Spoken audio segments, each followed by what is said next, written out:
Hello, welcome back to Cooking with Composers. Today we'll be cooking Johannes Brahms' favorite meal, Hungarian goulash.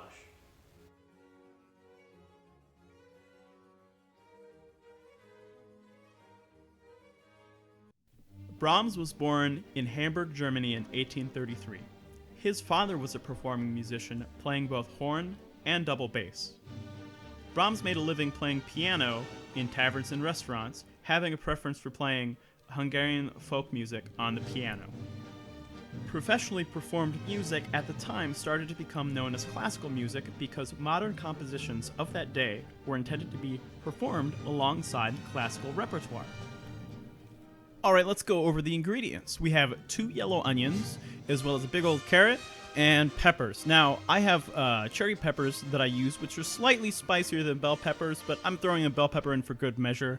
We also have crushed red tomato. That's a can. I'll drain that later, as well as a Roma tomato I'm just going to chop up. I have 2 kinds of potatoes, a Yukon Gold and a red.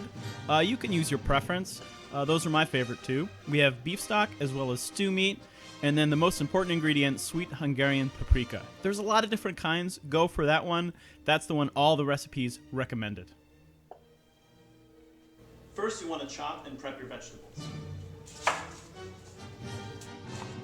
So when you're chopping and dicing your vegetables, you want to make sure you keep them into small pieces. A goulash is somewhere between a stew and a soup, not as thick as a stew and not as light as a soup. When prepping your peppers, make sure you remove the seeds. With my cherry peppers, I used a tomato core. A spoon would work just as good. There were many different kinds of Hungarian goulash recipes. I opted for a more traditional one because Hungary is known for its Hungarian pepper and varieties of peppers grown in the region. You can use your preference. There's a little flexibility in this recipe. Composers such as Brahms used folklore and historically known composers such as Bach and Beethoven to draw inspiration for their new works and compositions. My little bit of inspiration for this meal is to add a spoonful of chicken fat into the olive oil before I start sauteing the onions. When you add the onions, you're going to want to cook them down until they're translucent, and then add your sweet Hungarian paprika, stirring it until it's well incorporated into the onions.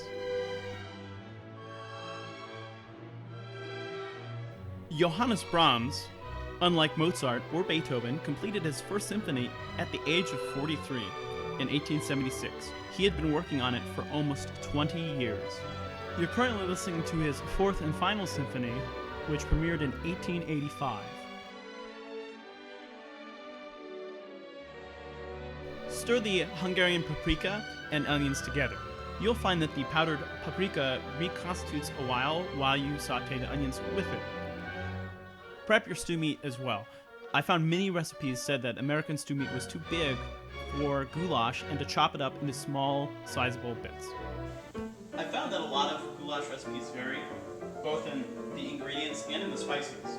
I think in the same way that Brahms composed symphonies modeled after the masters before him, I'm going to stick to a traditional goulash recipe.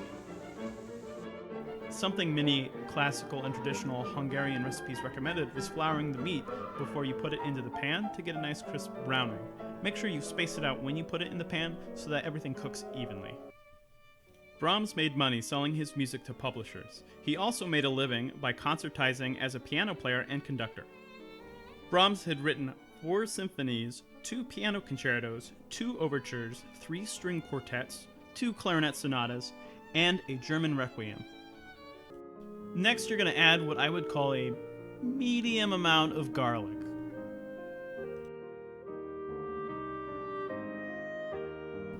Once the garlic is cooked, you're going to want to add the peppers and cook them down as well.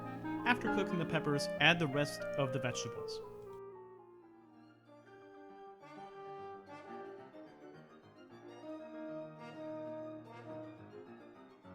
Once you've given your goulash a good stir, add the beef broth. Make sure you cover it up and let it simmer for 45 minutes to an hour. I found the longer it went, the better it tasted.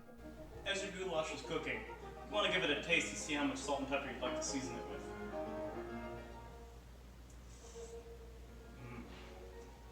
with. This goulash looks almost done. You'll notice as you cook it, it'll turn a deep red.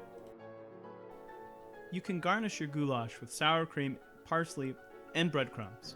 In the same way that Brahms was a very classical, conservative style composer, he still managed to make many innovations through his writing, and paved the path for many composers after him. And there you have it, traditional Hungarian goulash that Brahms would have enjoyed. Let's try it.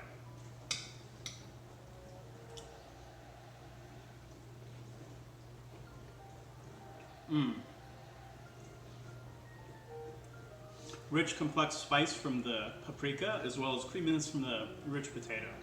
Don't forget to like, subscribe, and comment on the video if you liked it or if you have any suggestions.